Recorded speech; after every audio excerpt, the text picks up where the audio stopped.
It's here. I am talking about your fourth stimulus check and daily news update. $1,400 stimulus checks just for seniors. You heard me right, for seniors. A $500 tax credit for retirement savers. More items passed in the House Ways and Means Committee. Real quick, we have a trade adjustment assistance program, Medicare expansion, nursing home reforms, and protections for seniors and those with disabilities from abuse. And lastly, urgent news on President Biden's mandates and the latest on the numbers. Every day is Stimulus Day right here on the Ron Yates channel, so your number one source for all things stimulus, fourth stimulus check updates, stock market updates, as well as daily news updates, and basically, anything to get money in your pockets. So of course, I appreciate you guys for checking out the channel. And as always, a very big thank you for always lighting up the like button. I really appreciate you guys. Thanks for hanging out with me. Let's jump in. $1,400 stimulus checks for seniors. You heard me right, guys. $1,400 stimulus checks just for seniors is what one advocacy group is calling for to help retirees stave off the rising costs. The Seniors League, still love their name by the way, they sent an email last week to supporters informing them of its plans to petition members of Congress for new $1,400 stimulus checks just for seniors.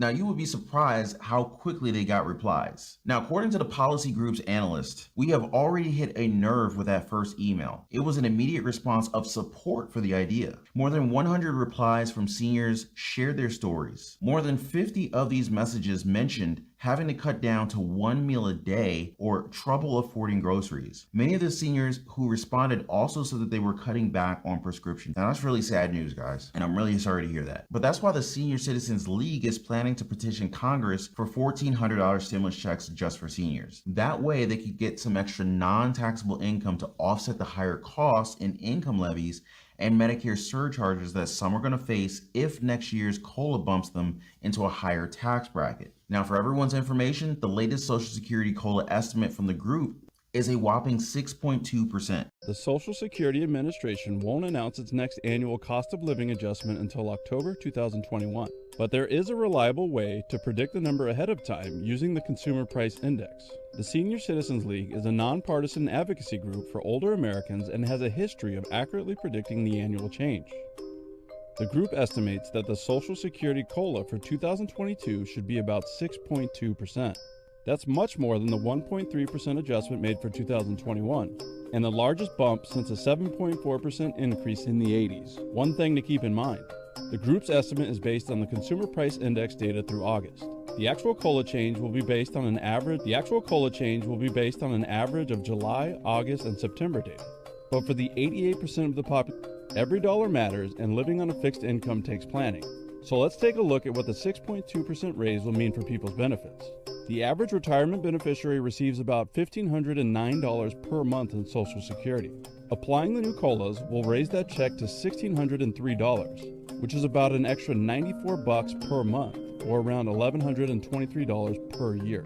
Sad to say though, this good news isn't all that good for many seniors. Low-income seniors are nervous that they're going to be facing adjustments to their Medicare costs, to food benefits, rental subsidies, and that sort of thing, thanks to the COLA increase. But let me know if you guys can relate, and definitely look forward to more news on this as the Senior Citizens League plans to contact Congress with its campaign soon. Comment down below if you could benefit from another $1,400 in stimulus checks. I know I would love to see that direct deposit hit my bank account. The group plans to advocate for payments, particularly for low to middle income retirees, but let's see how it turns out in the final product. Really excited for this one for you guys. But what do you think? Let me hear from the seniors in our community on this one. Are senior stimulus checks a good idea? Drop a quick comment down below. Of course, I would love to hear from everybody. Just keep the comments coming, guys. More retirement stimulus news. Some retirement savers may claim an additional $1,500 in tax write-offs at tax time. The magic words that you need to know here: Savers Credit. The Savers Credit, formerly known as the Retirement Savings Contribution Credit, offers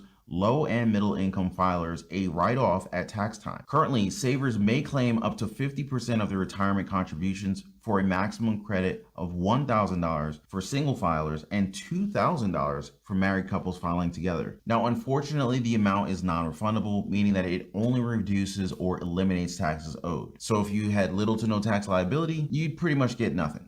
But not anymore, guys. New provisions passed in the House Ways and Means Committee this week could make the money refundable up to $500. And so what this means is that you could easily get $500 in cash every year thanks to this. Savers would receive this matching payment as a deposit in their retirement account. Now, we're still closely following all the exciting developments coming from the House Ways and Means Committee, who just so happens to be in charge of a lot of the stimulus and tax provisions in the $3.5 trillion stimulus package. But here's the latest details. Trade Adjustment Assistance, also known as TAA programs, they approved investments in these programs that provide financial support and workforce development services to people who have lost their jobs as a result of trade. The committee boosted benefits and expanded eligibility for assistance. Then you got Medicare expansion. Now, I know you guys have been waiting for this one. The committee approved offering vision and hearing benefits to the older population, while dental benefits will begin in 2028. Representative Stephen Horsford labeled the markup as historic and argued that older Americans are suffering because Medicare doesn't cover essential parts of their health care. The congressman cited data that 75% of Medicare recipients who needed a hearing aid did not have one. In addition, 70% who have trouble eating due to issues with their teeth, and 43% who have vision impairments did not receive care in the past year. Health Worker Grant Program. They backed funding for Health Profession Opportunity Grant, which provides grants to fund training and education in professions in healthcare. Representative Danny K. Davis argued that the program's funding needed to be reauthorized before the program expires on September 30th, so HPOGs can be a part of the solution to build back better our healthcare workforce. He said, given the critical role of healthcare crisis and given the healthcare is one of the fastest growing industries in the nation, now is the time to invest in workers with barriers of employment to enter healthcare careers that are in high demand in these local areas. Elder Justice. The Ways and Means Committee approved a portion of the spending bill aimed at protecting seniors and those with disabilities from abuse. Specifically, this section would provide funds for programs that boost support for state and local adults, protective services, as well as long-term care ombudsman programs. Nursing home data staffing reform. The committee advanced funding for the Department of Health and Human Services, including to manage validation of nursing home data and to conduct studies on staff to resident ratios in nursing homes. A lot of wins for seniors in our latest stimulus news. And in case you missed our previous video, here's a quick list of what they approved on the first day. Childcare. Grants aimed at helping childcare providers improve their facilities, as well as grants aimed at increasing wages for childcare workers. Retirement savings. Provisions to require certain businesses to automatically enroll employees in retirement plans and to enhance a retirement savings tax credit that benefits low and middle income households. Parental, family, and medical leave, up to 12 weeks of paid family and medical leave. Of course, more details in our previous video, so definitely check out the channel playlist section right after this video. You can definitely count on this channel to provide you guys with the latest breakthroughs on these committees. Next up on their agenda, child tax credits, earned income tax credits, the $2,000 weatherization stimulus, and of course, the possibility of a fourth stimulus check. A lot of updates to get excited for, so definitely don't miss a beat. Be sure to subscribe to the channel now and hit that notification bell already. More stimulus news in this one. Stay tuned for the latest on President Biden's and how it could lead to a fourth stimulus check pretty soon. Senate Finance Chair Ron Wyden is doing his part on the $3.5 trillion stimulus package. He just released 2 tax proposals to pay for the price tag. One of the proposals, which Wyden released with Senate Banking Committee Chairman Sherrod Brown of Ohio, would create a 2% tax on the amount that publicly traded companies spend on buying back their own stock. Brown said in a statement, instead of spending billions buying back stocks and handing out CEO bonuses, it's past time Wall Street paid for its fair share and reinvested more of that capital into the workers and communities who make those profits possible. The second proposal Wyden floated focuses on reforming tax rules for partnerships in an effort to prevent wealthy investors and corporations from avoiding taxes. Now, according to Ron Wyden, this proposal simply reduces complexity by closing loopholes that allow those at the top to pick and choose when and whether to pay tax. Remember, guys, we're keeping a close eye on all these tax proposals as we're looking for big businesses to possibly pay for stimulus. This package adds nothing to the debt. Nothing to the debt. It is fully paid for by raising taxes on wealthy people. We've had people become billionaires during the pandemic. They should pay their fair share of taxes. My Republican colleagues are busy telling everybody Bernie Sanders and the Democrats are going to raise taxes. You're right. We're going to raise them on the richest people in this country who have to start paying their fair share of taxes. If we raise taxes on the big corporations who aren't paying, raise taxes on people using international loopholes, raise taxes on the wealthy who are not paying their fair share, we can pay for every one of those investments in the package without a penny of taxes on people making under $400,000 a year. As President Biden made absolutely clear, under this legislation, no family in America making less than $400,000 a year will pay a nickel more in federal taxes. We've had 55 big corporations pay nothing in taxes, though they have record profits. We're going to end the obscenity of some of these corporations not paying a nickel in federal income taxes. Collecting taxes from people who owe them and are dodging taxes by using loopholes, using lawyers and accountants.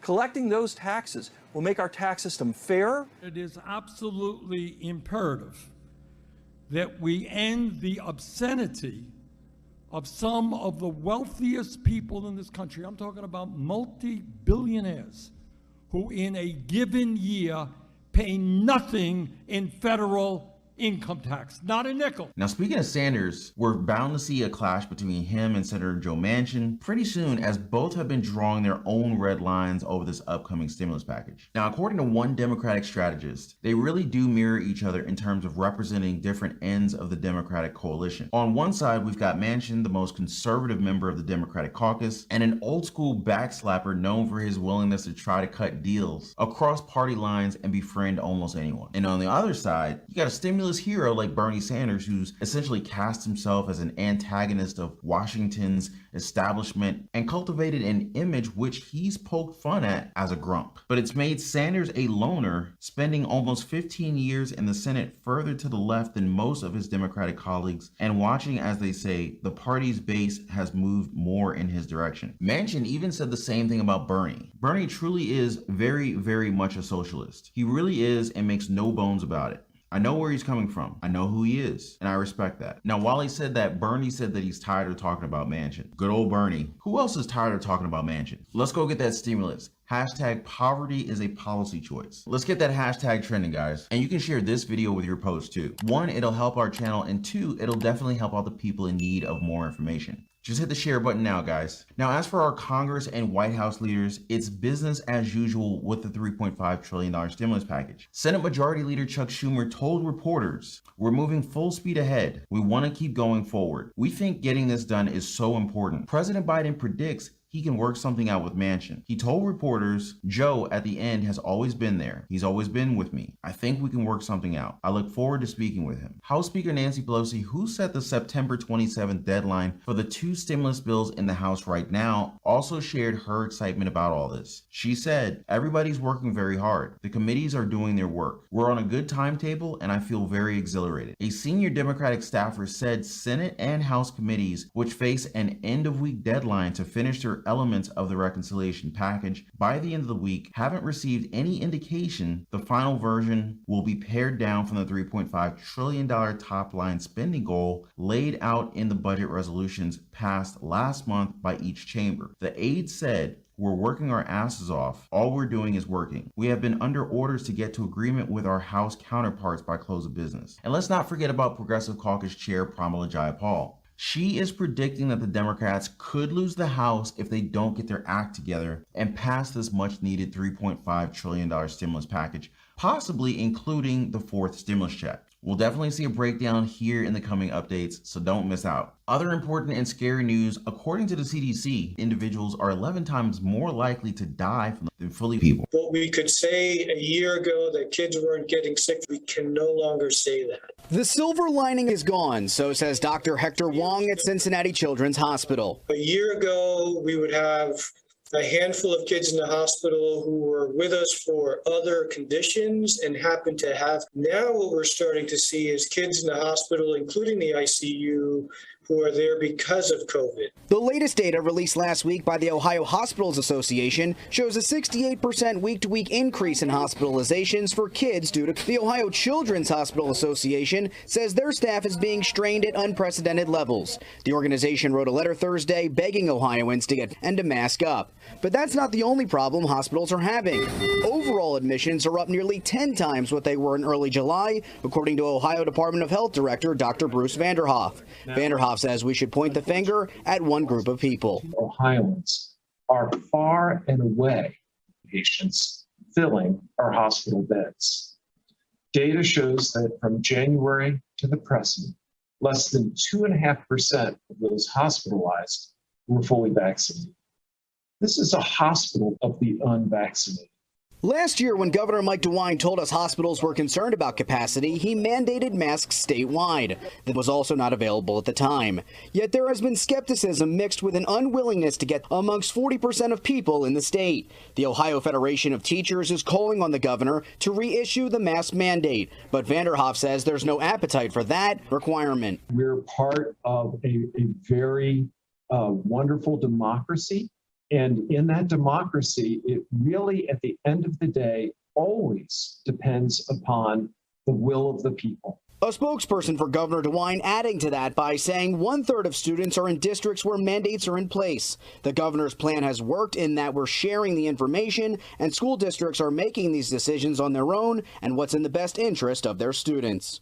The CDC research spanning more than 600,000 people in 13 jurisdictions also determined populations were over 10 times more likely to be hospitalized, figures that underscore protect recipients from death and hospitalizations. The study also showed people were 4.5 times more likely to contract. Now that's kind of scary though. Now to help you guys prepare for the worst, we've created a very special channel exclusive newsletter for you guys on the top 20 proof ways to generate extra income today. Now this is your key for the ins and outs of the new normal. With this, you can weather all these curfews, lockdowns, restrictions, self-isolation, stay-at-home orders, and mask mandates from the comfort of your very own home. Can you imagine just being able to make as much money as you needed straight from your home and not having to leave? Just hit the link in the pinned comment down below for your free copy of the 20 ways to generate income from home. President Biden is not backing down from the threats of Republican governors to take him to court over the latest mandates. Asked about opponents vowing to challenge the new measures, President Biden replied, "Have at it. I am so disappointed that particularly some Republican governors have been so cavalier with the health of these kids, so cavalier with the health of these communities. We're playing for real here, and this isn't a game. And I don't know of any scientist out there in this field that doesn't think it makes considerable sense to do the 6 things I've suggested." Now let's remember what President Biden said way back in December when he was talking about the 3rd stimulus check. Will your plan include a new round of stimulus checks to the American people? And if Yes. so, for how much? Well, look, that's a negotiating issue, but it will. Yes, it will. And I think, by the way, I think we owe Bernie Sanders and his Republican colleagues thanks for getting not all the stimulus we looked for, 1,200, but getting 600 done. I think you're seeing that there is a clear understanding that these issues go beyond any ideology. People are desperately hurt.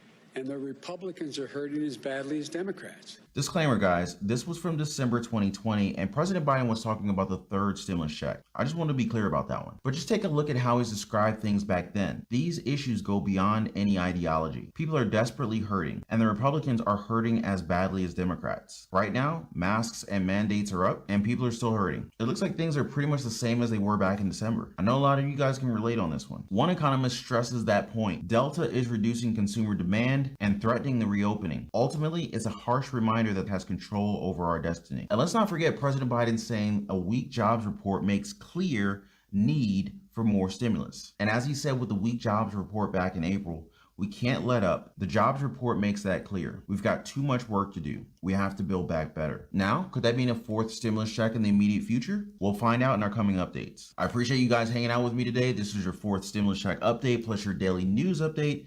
The $1,400 stimulus checks just for seniors, a $500 to $1,000 tax credit for retirement savers, more items passed in the House Ways and Means Committee, trade adjustment assistance programs, Medicare expansion, nursing home reforms, protections for seniors, and for those with disabilities from abuse, and lastly, urgent news on President Biden's mandates. And of course, let's not forget the latest numbers. So I hope that you guys appreciated all the stimulus lowdowns as much as we appreciate each and every one of your likes on this video. Those really help us out with those tricky YouTube algorithms. Not to mention your likes also make my day just that much brighter, so I really appreciate that. So I thank you guys, and I hope yours is too, and I'll see you guys on the next one. Take care. See you guys on the next one. Take care. See you guys on the next one.